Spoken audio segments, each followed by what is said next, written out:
할렐루야. 10월 28일 목요일 원포인트 큐티 시간입니다. 오늘도 말씀의 큰 은혜를 받으시길 바랍니다.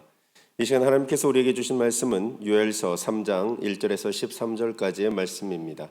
저와 여러분이 한 목소리로 합독합니다. 보라, 그날 곧 내가 유다와 예루살렘 가운데서 사로잡힌 자를 돌아오게 할 그때 내가 만국을 모아 데리고 여호사밧 골짜기에 내려가서 내 백성 곧 내 기업인 이스라엘을 위하여 거기에서 그들을 심문하리니 이는 그들이 이스라엘을 나라들 가운데에 흩어버리고 나의 땅을 나누었음이며 또 제비 뽑아 내 백성을 끌어가서 소년을 기생과 바꾸며 소녀를 술과 바꾸어 마셨음이니라. 두로와 시돈과 블레셋 사방아, 너희가 나와 무슨 상관이 있느냐? 너희가 내게 보복하겠느냐? 만일 내게 보복하면 너희가 보복하는 것을 내가 신속히 너희 머리에 돌리리니 곧 너희가 내 은과 금을 빼앗고 나의 진귀한 보물을 너희 신전으로 가져갔으며 또 유다 자손과 예루살렘 자손들을 헬라 족속에게 팔아서 그들의 영토에서 멀리 떠나게 하였음이니라. 보라, 내가 그들을 너희가 팔아 이르게 한 곳에서 일으켜 나오게 하고 너희가 행한 것을 너희 머리에 돌려서 너희 자녀를 유다 자손의 손에 팔리니 그들은 다시 먼 나라 스바 사람에게 팔리라. 여호와께서 말씀하셨느니라.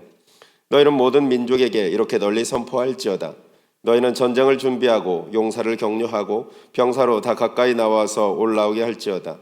너희는 보습을 쳐서 칼을 만들지어다. 낫을 쳐서 창을 만들지어다. 약한 자도 이르기를 나는 강하다 할지어다. 사면의 민족들아, 너희는 속히 와서 모일지어다. 여호와여, 주의 용사들로 그리로 내려오게 하옵소서. 민족들은 일어나서 여호사밧 골짜기로 올라올지어다. 내가 거기에 앉아서 사면의 민족들을 다 심판하리로다. 너희는 낫을 쓰라. 곡식이 익었도다. 와서 밟을지어다. 포도주 틀이 가득히 차고 포도주 독이 넘치니 그들의 악이 크미로다. 아멘. 이 시간 하나님의 보복에 피할 자는 없다라는 제목으로 담임 목사님께서 말씀 전해주시겠습니다. 할렐루야.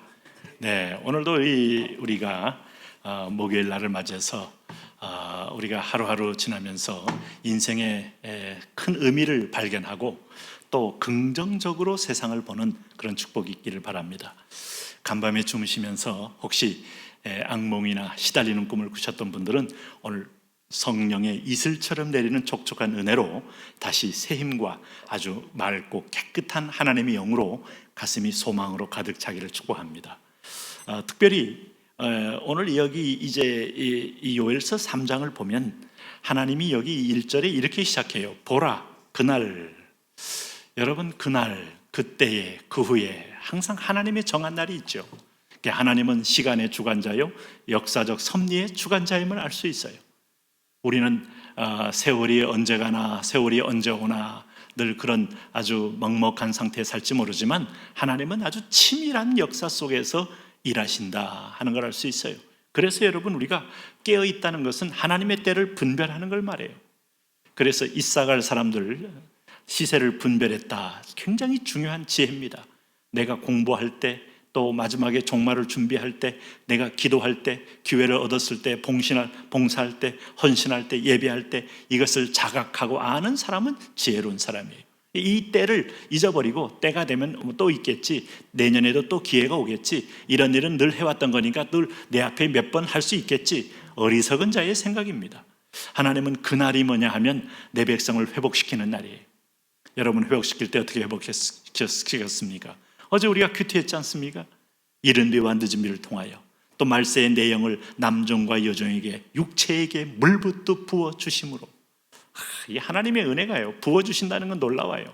그래서 에덴에서 생수가 흘러나오면 사방의 이 사막화된 땅이 회복되듯이 예루살렘 성전에서 생수가 흘러나오는 것은 제2의 회복의 예언인데, 그 예언이 오늘 영적 예루살렘 된 우리 이스라엘 된 우리 자신에게 하나님이 성령을 보내주셔서 은혜가, 사랑이 흘러가게 하면서 세상을 회복시키더라.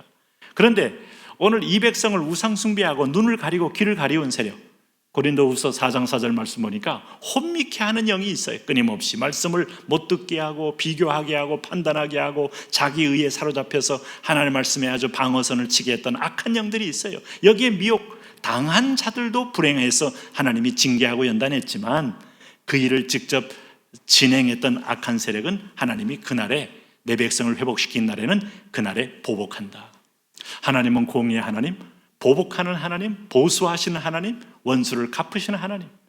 그래서 여기 이제 여기 보세요. 유다와 예루살렘 가운데 사로잡힌 자를 돌아오게 할 그때에 우리에게는 해방의 날이지만 오늘 그들을 그렇게 열방으로 바벨론으로 흩고 열방으로 흩었던 그 악한 세력은 결코 하나님이 허락은 했지만 이들의 죄악을 간구하지 않는다. 오늘 2절에 내가 만국을 모아 데리고 여호사밧 골짜기에 내려가서 내 백성 곧 내 기업인 이스라엘 위하여 거기에 그들을 심문하리니 이는 그들이 이스라엘 나라 가운데 흩어버렸고 나의 백성을 땅에 나누었다. 내 백성을 디아스포라로 갈갈이 찢어놓은 이 백성에 대한 하나님의 심판, 바벨론에 대한 심판, 아수르에 대한 심판, 페르시아에 대한 심판, 애굽에 대한 심판, 헬라에 대한 심판, 하나님은 그 심판이 오늘 여러분, 그래서 오늘 나를 힘들게 하고 신앙생활을 방해했던 사람들, 또 그 배후의 악한 영들 너무 고민할 거 없어요. 내가 오늘 똑바로 정신 차리고 돌아오면 돼요. 그들은 다 하나님이 따로 기억하고 심판의 칼날을 하나님이 내리치신다. 여기 두 번째 보니까 그들이 어떤 일을 했어요? 소년을 기생과 바꾸며 소녀를 술과 바꾸어 마셨습니다. 아이를 잡아다가 오늘 기생과 바꾸어 술과 바꾸어 향락을 취하는데 인신매매를 했다 이겁니다. 네? 내 백성을 마치 물건처럼 마루타처럼 취급했다. 그 731 부대 일본이 관동군에서 중국인과 한국인, 특별히 조선인들을 잡아다가 그 생체 실험했던 그 죄악이 결코 여러분 하나님 잊지 않아요. 예? 독일이 오늘도 유대인들 생체 실험한 거 잊지 않아요. 아우슈비츠 수용소에서 150만 죽이고 전체 600만 죽인 거 하나님 잊지 않아요. 물론 이 백성은 하나님이 그들을 통한 심판이지만 오늘 하나님 잊지 않는다 이거죠. 그래서 여러분 연합군이 융단 폭격할 때 드레스덴이나 아니면 또 뭐 함부르크나 뭐 베를린까지 융단 폭격할 때 어마어마한 사람들이 죽었다는 거 여러분 모르실 거예요. 네? 수십만이 그냥 그 연합군의 폭격으로 죽어가는데 이것도 일종의 심판입니다. 오늘 세 번째 보면요, 어떤 일을 했습니까? 그들이 곧 너희가 5절에 보세요. 내 은과 금을 빼앗고 나의 징계한 보물을 너희 신전으로 가져갔다. 하나님께 바쳐진 거예요. 여러분, 우리가 하나님께 헌금하지 않습니까? 때로는 그 헌금을 통해서 교회에 무슨 시설을 하고 피아노를 들여놓을 수 있고, 또 그 헌금을 통하여 교회에 뭐 인테리어를 새롭게 할 수도 있고, 아니면 각종 교육시설을 갖다 놓을 수 있고, 물론 소프트웨어적으로 우리가 선교도 합니다만 그 들여놓은 것들을, 좋은 것들을 가져다가 우상의 신전에 갖다 놨다. 여기 은과 금을 빼앗고 나의 징계한 보물을 너희 신전으로 가져갔다. 하나님 내 것에 대한 도둑질에 대해서 하나님 기억하시더라 하는 거예요. 여기 네 번째 이 이방인의 죄가 뭐예요?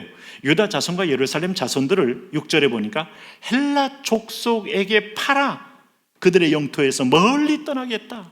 네? 오늘도 여러분 보세요. 헬라에게 판 거, 바벨론에 판 거, 오늘도 소년과 소녀들을 기생과 술로 바꾼 것들, 내 징계한 성전의 기명을 가지고 오늘도 신전으로 팔아버린 것들, 하나님 하나도 잊지 않아요. 네? 여러분, 그리고 여기서 우리가 한 가지 분명할 것은 하나님께 바친 것은 내 거 아닙니다. 그 괜히 지분 생각하고 내가 바친 헌금 어디 갔나? 어떻게 쓰나? 아니, 그럴 고민할 것도 없어요. 하나님 앞에 올려드리고 나는 이미 내 것 아니고 하나님의 것이고 청지기임을 지켜하며 겸비하게 있는 게 하나님 또 채우시는 어느 은혜의 루트가 되는 건데, 오늘 여기 보세요. 그럴 때 하나님이 이들을 심판했다 이겁니다. 그래서 7절 8절 한번 보시면 뭐라고 말합니까? 하나님이 어떻게 보복하는 거예요? 보라, 내가 그들을 너희가 팔아 이르게 한 곳에서 일으켜 나오게 하고 너희가 행한 것을 너희 머리에 돌려서. 어쩌면 여러분, 하나님이 원수가 하는 방식은 패턴이 똑같습니다. 우리 원수가 우리를 원수를 하나님께 의뢰하고 맡기면 하나님은 그들의 저주나 그들의 행위를 그들의 머리로 돌리더라. 심지어는 여러분, 그 머리에 오늘 장작불을 하나님이 갖다 놔서 그 머리를 태우듯이 하나님 하더라. 8절에 너희 자녀를 유다 자손에게 사손의 손에 팔리니 그들은 다시 먼 나라 스바 사람에게 팔리라. 여호와께서 말씀하셨느니라. 너희가 판 그대로 너희 방식대로 나이도 너희도 팔리라. 이것은 세상이 일반 은총적으로도 세상에서 관리하고 대적합니다. 여러분, 저는 이 북한이라는 특별한 이 3대 독재의 악한 정권이 38,000개의 개인 우상을 하고 개인 숭배에 그게 달렸고, 그리고 지도자가 황혼무도하고 옷가를 모집해서 지금도 조선의 왕들처럼 궁녀를 거느리듯 마음껏 향락을 즐기고 백성들 고혈을 뽑아먹는 이 정권이 왜 있을까? 왜? 하나님 살아계시면 왜 유지하고 있을까? 전에 그 강철한 씨가 했던 말이 마음에 많이 와닿고요. 저는 그거 기대하고 있어요. 그들 가운데 피 흘린 사람 많아요. 오늘 근데 보면 얼마 못 가서 최측근들은 다 정치범 수용소에 가고 배려 암살당하고 그 다음에 또 처형당하고 다 죽습니다. 최고위층을 누가 죽여요? 통일되면 아마 우리가 못 죽일 거예요. 그런데 김정은이가 자기 비밀을 아는 자는 결코 살려두질 않아요. 그래서 정치국에 해임되면 가만히 있는 게 아니고 처형하거나 정치병 수용소에 가거나 누구도 나올 수 없는 그런 곳으로 보내더라 이거죠. 이게 하나님의 또 심판의 도구요. 그들의 악행은 더 강한 악한 자가 심판하고 마지막 최후로 그 악행한 자는 또다시 하나님의 심판으로 죽는 구도입니다. 오늘 하나님 보세요. 이들 파는 대로 이들도 팔려버리게 하잖아요. 그 강한 나라 헬라가 어떤 나라입니까? 바벨론이 어떤 나라입니까? 아수르가 어떤 나라입니까? 강해도요. 강해도 화무 11홍이요. 하나님이 물방울 같은 존재이기 때문에 거기 마치 나사 하나 빼면 전체가 와르르 무너지는 것처럼 무너집니다. 오늘 여기 보시면은 그래서 하나님이 행하실 보복이 바로 이런 보복이에요. 그러므로 9절에 보니까 너희 모든 민족에게 이렇게 널리 선포할지어다. 너희는 전쟁을 준비하고 용사를 격려하고 병사로 다 가까이 나와서 올라오게 할지어다. 심판하는 겁니다. 오늘 그래서 하나님께서 이 심판할 때 하나님이 우리에게 주시는 엄청난 보복, 여러분 이걸 본다면 오늘 우리에게는 하나님은 공의로운 하나님임을 잊지 마셔야 돼요. 우리가 마지막 순간에 신랑 되신 주님 만나는 그날에 오늘 그동안 예수를 믿으라고 여러 번 권면했음에도 믿지 않고 완악했던 자들은 심판한 날이요. 믿는 자들 눈을 가리고 귀를 가리면서 오늘 어둠으로 미혹한 어둠의 영은 완전히 무적행 들어가는 날이요. 여러분 그날이 우리에게 모든 사람에게 축제의 날이 아닙니다. 그러므로 오늘 우리가 하나님의 이 공의 앞에 겸비하며 맡기며 의지하며 기대하며 하루하루 오늘도 하나님의 주권 앞에 겸손하게 나가시기 바랍니다. 하나님 그렇습니다. 당신은 오늘도 전능자요 구원주입니다.